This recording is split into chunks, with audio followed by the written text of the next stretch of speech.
mogudes per alguna classe d'energia antigravitatòria, i l'Antàrtida apareix relacionada amb una expedició militar alemanya de l'època d'intencions desconegudes.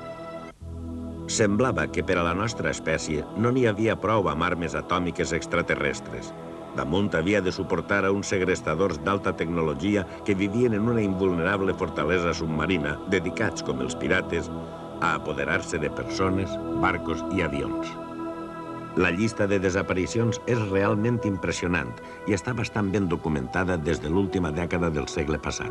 Però hi havia més triangles maleïts, més zones de cel i mar on la navegació es tornava perillosa, no funcionaven els instruments de control i orientació i la gent no tornava més.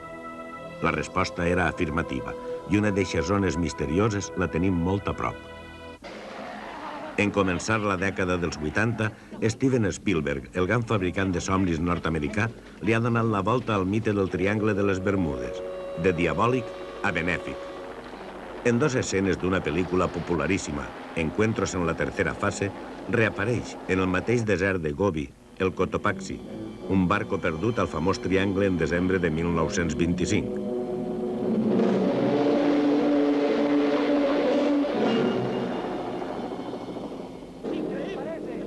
Abans, en la seqüència que fa arrencar la història, apareixen al desert mexicà de Sonora els bombarders que integraven el vol Denau, una missió iniciada en una base militar de Florida el 5 de desembre de 1945, la desaparició més sonada de la història del Triangle de les Bermudes. I, com sempre, sense rastres, sense cadàvers, sense supervivents. ¿Cómo diablos llegaron hasta aquí? Què hi ha de fantasia i de causes naturals en tots aquests fets? On anaven a parar totes aquelles persones engolides pel mar? ¿Sabían ustedes? De origen inexplicable en cualquier caso. La verdad es que en esa zona la brújula se desvía 5 grados del polo magnético, en toda la zona del Triángulo de las Bermudas. Pero yo quiero decir más, esa zona no es única. Hay 12 zonas como el Triángulo de las Bermudas en el globo terrestre. Todas muy repartidas muy regularmente. 5 en el paralelo 30 de latitud norte, otras 5 en el paralelo 30 de latitud sur, y las otras 2 son los polos. Y es curioso porque esta distribución regular hasta ahora no tenía ninguna explicación. Hace unos años, un par de años, hubo un científico soviético, el ingeniero mecánico de Tula, Nikolai Korolkov, que planteó una explicación muy ingeniosa. ¿Por qué hay 12 zonas de aberraciones geomagnéticas en el planeta? Y la idea le vino, como todos los grandes descubrimientos científicos, de un hecho casual. Recuerdo ahora aquí la caída de la manzana de Newton, que les dio la idea de la gravedad, de la gravitación universal. Pues este señor, Korolkov, estaba tomando el té que se había preparado él mismo con su samovar, y vio que después de revolver la taza, los pozos se depositaban en el fondo formando una estrella de 5 puntas. Y eso le llamó la atención. Y repitió ya como un experimento científico, dentro de un recipiente completamente cerrado, para que la rotación fuese uniforme en todo él, puso otra vez pozos, trocitos de partículas, de lo que fuera. No era falta que fuese té. Y vio que después de la rotación se formaba esta figura de 5 puntos. Esto le llevó a pensar que los 5 puntos, 5 triángulos que hay en el globo terrestre, en los 30 grados de latitud, podían tener algo que ver con la rotación del planeta y el núcleo del mismo, que es sólido, o está en un estado incomprensible para nosotros porque está sometido a presiones grandísimas y a temperaturas elevadísimas. Sí, pero esto no nos habla Javier Sierra, y yo no sé si es porque lo habéis descartado ya los estudiosos, lo han descartado. Se habló de que las personas que desaparecían en el Triángulo de las Bermudas eran secuestrados por ocupantes de una base submarina de alta tecnología que utilizaban unas naves. Bueno, ¿Eso lo contó alguien, lo inventó alguien? Hay todo un mito extendido sobre esa zona porque Quiero decirte, por ejemplo, la zona esta del Triángulo de las Bermudas, que comprende más o menos entre Florida y Puerto Rico, que es un amplio espectro del mar Atlántico. Allí también hay muchas leyendas relativas a la Atlántida. Sí. Hay muchas, incluso investigaciones y prospecciones submarinas que han descubierto cerca de Bimini, de una de las islas del Atlántico, han descubierto murallas sumergidas a casi 200 metros de profundidad. ¿Y una pirámide? Y se habla de una pirámide incluso que fue fotografiada desde el espacio y se ve un cuadrado perfecto de las fotografías aéreas de esa zona. Todo eso ha dado lugar a un mito que en cierta manera sentó un vidente muy famoso norteamericano que se llama Edgar Cayce y que decía que allí existía una pirámide que construyeron los atlantes hace 12.000 años y que estaba construida a base de instrumentos que afectan a la moderna navegación aérea y a la navegación marítima y que es lo que provoca esa especie de distorsiones en las brújulas y en los compases de los aviones y los barcos. Pero esto, que es muy bonito y que da una explicación global al tema, no ha podido ser constatado científicamente, es decir, no se ha podido hacer una investigación en serio sobre esta pirámide. No, perdona, y no explica los restantes triángulos. Y no explica los restantes triángulos. Luego hay otro tema interesante y es que no todas las desapariciones de barcos y de aviones son totales, ni se explican por actos, por ejemplo, de piratería, porque hay barcos que han aparecido sin tripulación, sin tripulación humana, pero con toda la carga, por ejemplo, todo el botín o supuesto botín que se podían haber llevado los piratas, con todos los instrumentos de navegación y todo el barco intacto. La comida servida encima de la mesa. Vamos a ver, pero hay una cosa Claro, que nos y estamos eso es preguntando inexplicable. todos. Es decir, detrás de eso se ha hablado, por ejemplo, que podría haber toda una civilización que desapareció, la Atlántida, que están investigando, están secuestrando personas para poder investigar sobre ellas. Se ha dicho también que si realmente eran ovnis, pero en vez de estar, eran submarinos, ¿no? O sea, Bueno, sobre el tema de las bases submarinas de objetos no identificados habría mucho que hablar. El mar, por ejemplo, tomado desde un punto de vista desapasionado, es probablemente el escondrijo más perfecto que existe en la Tierra en estos momentos para desarrollar cualquier tipo de operación sin que ninguno de nuestros congéneres o de nosotros mismos sepamos realmente qué es lo que está sucediendo. Y de hecho, y ese sí que es un fenómeno constatable, tanto en la zona del Triángulo de las Bermudas como en los otros 12 puntos de los que habla Antonio, la actividad de objetos voladores no identificados es muy grande, muy alta, y la actividad, lo que es más, de por ejemplo pescadores o navegantes, marinos, mercantes, etcétera, que han visto este tipo de objetos entrando y saliendo de las aguas también es muy alta. Por lo tanto, parece que sí que hay una correlación. Pues havíem sentit parlar d'ovnis que ens arribaven per l'aire. Estem sentint parlant de possibles ovnis que visquem baix del mar. Hem sentit parlar de que hi ha una zona també misteriosa formada per un triangle entre València, Mallorca i Castelló. Sobre la vigència de totes aquestes teories tractarem d'averiguar alguna coseta més. Primer anem a veure este vídeo. Darrere del descobriment del famós Triangle de les Bermudes, aparegueren altres zones oceàniques de fama igualment tenebrosa. Era la mar del Japó o la mar de Tasmània. Eren els 12 triangles de la mort. Inclús hi havia un triangle valencià i un altre andalús. El valencià té les 3 puntes a València, Mallorca i Castelló. També és conegut com el Triangle del Silenci. En ell són freqüents i clars els avistaments d'ovnis.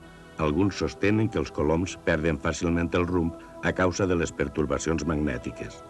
En la zona del Mediterráneo, lo que sería el triángulo que conforma Valencia, Murcia con Ibiza, la zona de la bahía de Cádiz y la zona de Canarias serían las zonas de mayor número de avistamientos en cuanto a casuística ya recogida. El mite popular del Triangle de les Bermudes no ha suposat el pas del temps tan bé com l'altre fenomen amb el qual s'associa des d'un principi, l'activitat d'objectes voladors sense identificar. La idea que les persones desaparegudes podrien trobar-se en mans d'éssers extraterrestres o d'una civilització humana tan desconeguda com poderosa que té la seva base al fons de l'Atlàntic és una imatge persistent. Els segrestats, els abduïts per naus extraterrestres, afirmen haver estat en els llocs més diversos, inclòs el planeta Saturn. Y he estado en el interior de Saturno, que es donde hay vida, no en el exterior de los planetas que no hay vida. Hay vida en el interior.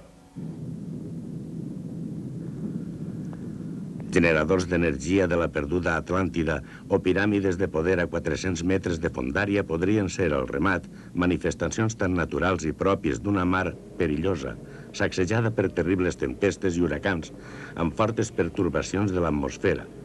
De les 150.000 naus que travessen el Triangle de les Bermudes, 2/3 parts llancen algun missatge d'ajuda en algun moment de l'any. Què passa en este racó del planeta on a voltes es trastornen els instruments de navegació, l'aigua es torna blanca o les aeronaus s'emboliquen en una boira groguenca? Pues estem desitjosos de que ens expliquen algú dels nostres convidats este misteri d'este triàngul València, Castellón y Mallorca. ¿Dónde estamos? Bueno, precisamente de ahí hay unas observaciones muy interesantes. Una de ellas es absolutamente increíble. En la costa norte de Mallorca, entre las poblaciones de Deià y Sóller, yo he hablado con pescadores que en su precioso mallorquín me han dicho que vieron un día salir una cosa inmensa del mar, que tenía por lo menos 3 kilómetros de largo, y que se fue navegando por la superficie más adentro. Y esto era una base submarina extraterrestre, que hacía tiempo que la Marina Española sabía que estaba allí. Y el Dragaminas Poseidón, por ejemplo, estuvo haciendo sondeos ultrasónicos para localizarla. Y se ve que los visitantes se cansaron de tanto sondeo y un día decidieron largarse. Lo hicieron a pleno día y a la vista de todos los habitantes de Deià y de Sóller. De hecho, fíjate, el Ejército del Aire español, desde los años 60 está involucrado en cuestiones de investigación OVNI, ha desclasificado recientemente algunos informes de observaciones de objetos voladores no identificados dentro de esa especie de triángulo. Sí. El último, que es un caso espectacular y que yo creo que casi todos los valencianos todavía recordarán, es aquel incidente que el 11 de noviembre de 1979 hizo aterrizar a un avión de pasajeros, con 109 pasajeros a bordo nada menos, en el aeropuerto de aquí de Valencia, de Manises, y provocó el despegue de un caza-reactor de la base aérea de Los Llanos, un F-1 tripulado por un capitán del Ejército del Aire, que estuvo durante 1 hora y media persiguiendo un objeto que se había quedado estático encima del aeropuerto de Manises y que luego se dividió en otros 2 objetos. Ese caso está dentro de ese triángulo, es uno más de los casos que han ocurrido aquí durante los últimos años, pero que reviste espectacularidad. Por un lado, porque obligó a este avión de pasajeros a desviarse de su ruta. Él hacía una ruta entre Palma de Mallorca y Las Palmas, y en segundo lugar porque hubo aviones militares persiguiendo a este objeto no identificado, ¿no? Entonces, bueno, actividad hay, actividad registrada por los investigadores OVNI la hay también, y lo que es más importante, actividad registrada por los propios militares, que son los que velan un poco por la seguridad aérea de este país, es decir, ¿no? También se dice que es más fácil avistar ovnis aquí en esta zona que en cualquier otra zona que tengamos aquí al lado, ¿no? Que se dejan ver más. Hay zonas que son más propicias a avistamientos de Antonio, ovnis. ¿y las personas que han visto los ovnis qué explican? ¿Cómo son? Bueno, por lo general, perdone, son una luz, si son observados de noche, es una luz muy potente a veces. De día los pilotos civiles y militares hablan de los famosos discos volantes, lo que antes se llamaba platillo volante, que son aparatos discoidales, como esta mesa, rematados por una cúpula, y que todos ellos coinciden en que son reales, muy reales y sólidos, es decir, son aparatos metálicos de una tecnología desconocida, que desde luego no utilizan el motor cohete, no utilizan el reactor, sino que utilizan otro tipo de propulsión. Fíjate, hay un detalle de este expediente secreto del que te hablaba, del 11 de noviembre del 79 sobre Manises, que pone un poco el acento justo en cuanto a la tecnología no terrestre de estos objetos. El piloto militar que estuvo persiguiendo durante 1 hora y media este objeto, después de sus intentos por identificar al intruso aéreo, recibió órdenes de abatirlo. Es decir, cuando no se puede identificar algo de esa naturaleza, hay que abatirlo. ¿Y qué pasó? Y los sistemas que él tenía de defensa, es decir, los misiles que tenía en su avión, son misiles guiados por el calor del motor del avión enemigo. Aquel objeto que se desplazaba 2 veces la velocidad del sonido y que estaba continuamente maniobrando alrededor del avión, no desprendía calor. Y eso no hay ni una aeronave, ni existe tecnología en este momento en este planeta, de ningún tipo de aeronave que volando a ese tipo de velocidad no desprenda calor. Por lo tanto, el piloto fue incapaz de disparar o de accionar sus sistemas de defensa porque no sabía qué perseguir, ¿no? Javier, yo no sé, supongo que, no sé, para muchas personas puede ser una frivolidad, pero Yo estoy viendo cómo describís estas cosas y yo no me voy a quedar con las ganas de preguntaros, ¿alguien ha visto a un marciano? ¿Lo ha Bueno, descrito alguna vez? Sí, muchas veces. Sobre todo las personas que han sido abducidas, es decir, que han sido llevadas a bordo de una nave. Lo de Abducidas marciano y entre secuestradas, ¿no? Sí, Como marciano entre llevadas. comillas, sí. Han ¿Y sido cómo secuestradas. son? ¿Cómo han dicho? ¿Cómo lo han Generalmente son enanos descrito? macrocéfalos, o sea, de gran cabeza, de una estatura de 1 metro, 1,20 m, el cuerpo delicado, pero en fin, proporciones humanas, menos la cabeza, naturalmente. Grandes ojos alargados hacia los lados, ojos de un negro líquido, sin pupila, y, en fin, un aspecto de una gran fragilidad. ¿Y qué quieren? Este es el problema. That is the question, como decía Shakespeare. Yo creo que están intentando hacer algún tipo de experimento genético con nosotros. Es decir, en este caso nos utilizan como animales de laboratorio, como cobayas. Intuyo que son una especie en regresión, que posiblemente no se pueden reproducir entre ellos. Y entonces están tratando desesperadamente de crear un híbrido con los seres humanos. Porque estas abducciones o secuestros casi siempre se reducen a lo mismo. Es lo que a mí me ha hecho creer que son verdad. Porque la gente, yo digo, a veces cuento esto a personas que no creen en estas cosas y dicen, la gente tiene mucha imaginación. Entonces, digo, no tienen ninguna imaginación porque todos cuentan lo mismo. Parece un disco rayado al final. Todos cuentan que han sido llevados a bordo de una nave, que han sido extendidos sobre una cama como de quirófano, que han sido despojados de sus ropas, que les han tomado muestras de pelo, de cabello, de piel, de líquidos orgánicos, y después parece que les han implantado algo en el cerebro, un microchip, vamos a decir, que es un poco lo que hacemos nosotros con los animales salvajes de África cuando los narcotizamos con una bala narcótica, los medimos y les tomamos muestras y les colocamos un aparatito de radio en la oreja. Es más o menos lo que hacen con eso. Y luego los sueltan con una amnesia total, no recuerdan nada de lo que les ha sucedido. Y claro, esto es un poco inquietante. Javier Sierra, yo no sé si a ti estas teorías las compartes con Antonio Rivera o si te atrae más la idea de la base submarina extraterrestre. Bueno, yo creo Es que decir, todo... a mí me van a permitir todo es un puntito... Mira, antes, señor Rivera, me va a permitir un puntito de escepticismo en la siguiente cosa. Si quiere, por lo siguiente. una tonelada de escepticismo. Hemos empezado hablando del Triángulo de las Bermudas y hemos dicho que se habló durante mucho tiempo de que existía una base extraterrestre en la profundidad del océano y que después el 90% de los hechos que ahí se produjeron tenían una explicación por fenómenos naturales. O humanos. Que no puede ocurrirnos lo mismo, es decir, cuando podamos analizar lo que pasa a lo mejor, pues no sé, en la atmósfera, expliquemos más que esos ovnis al final no son ovnis, que son, pues no sé, fenómenos Bueno, pero que naturales siempre también. queda ese residuo irreductible a nada conocido. Y muchas veces los testigos son de gran categoría, son pilotos de combate, son pilotos de líneas aéreas, y esta gente está acostumbrada a distinguir instantáneamente el tipo de avión que tienen delante.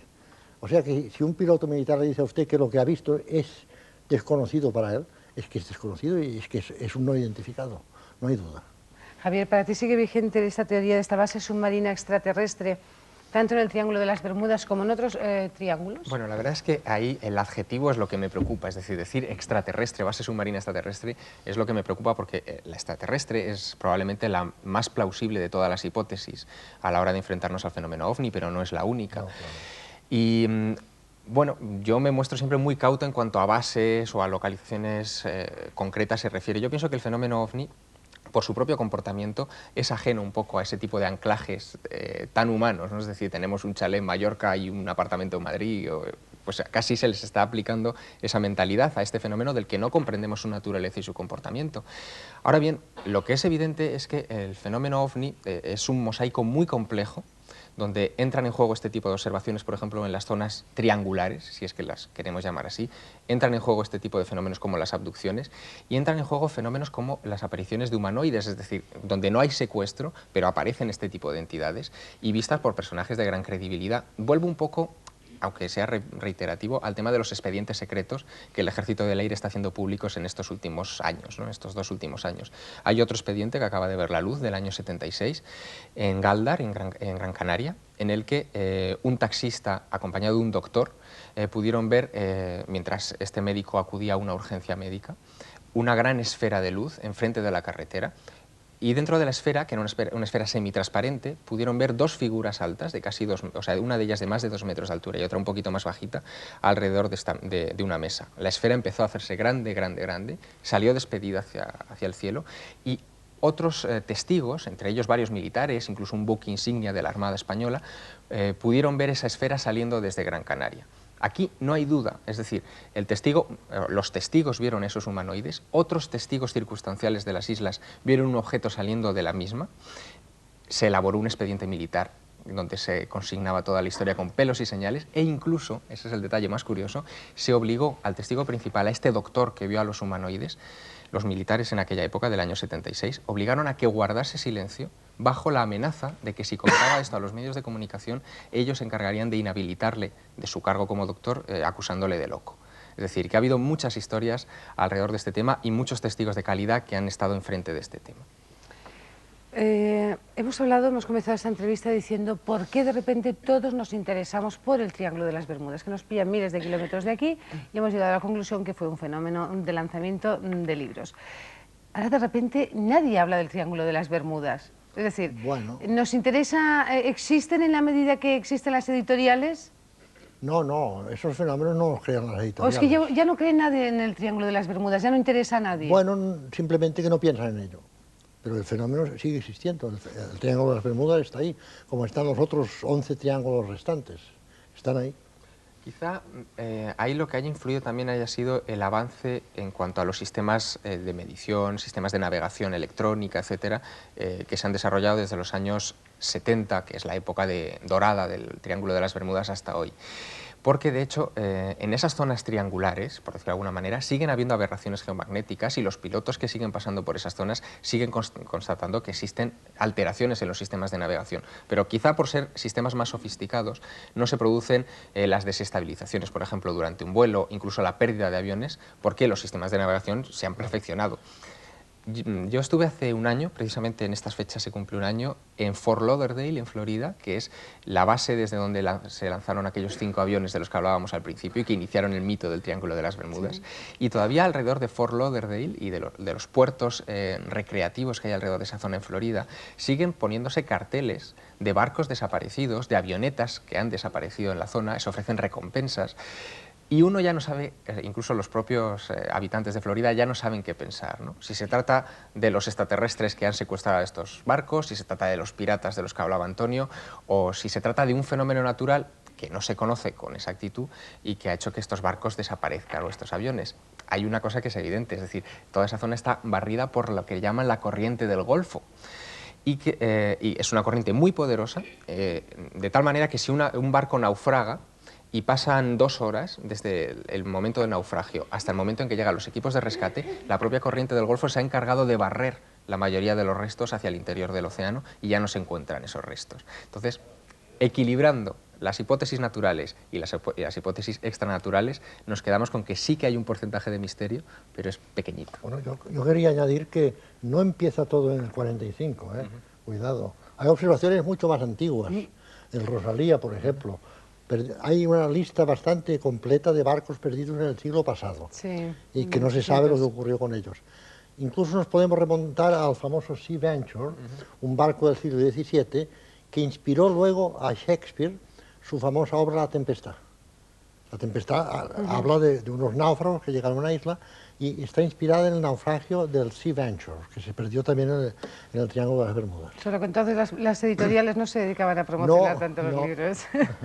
Bueno, pues ya lo saben ustedes, si alguna vez pasan por el Triángulo de las Bermudas, si alguna vez ustedes les llega la noticia de que ha desaparegut un barco, poden pensar, o bé que se l'han endut els pirates, o bé que ha sigut un fenomen natural, o bé, si els agrada més, que ha sigut una base submarina extraterrestre que, per què no, pot estar sota l'oceà Atlàntic.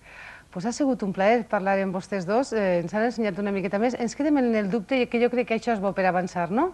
Yo creo que es lo mejor. Muchísimas gracias, Antonio Rivera, Javier Sierra. Hasta la próxima. Gracias.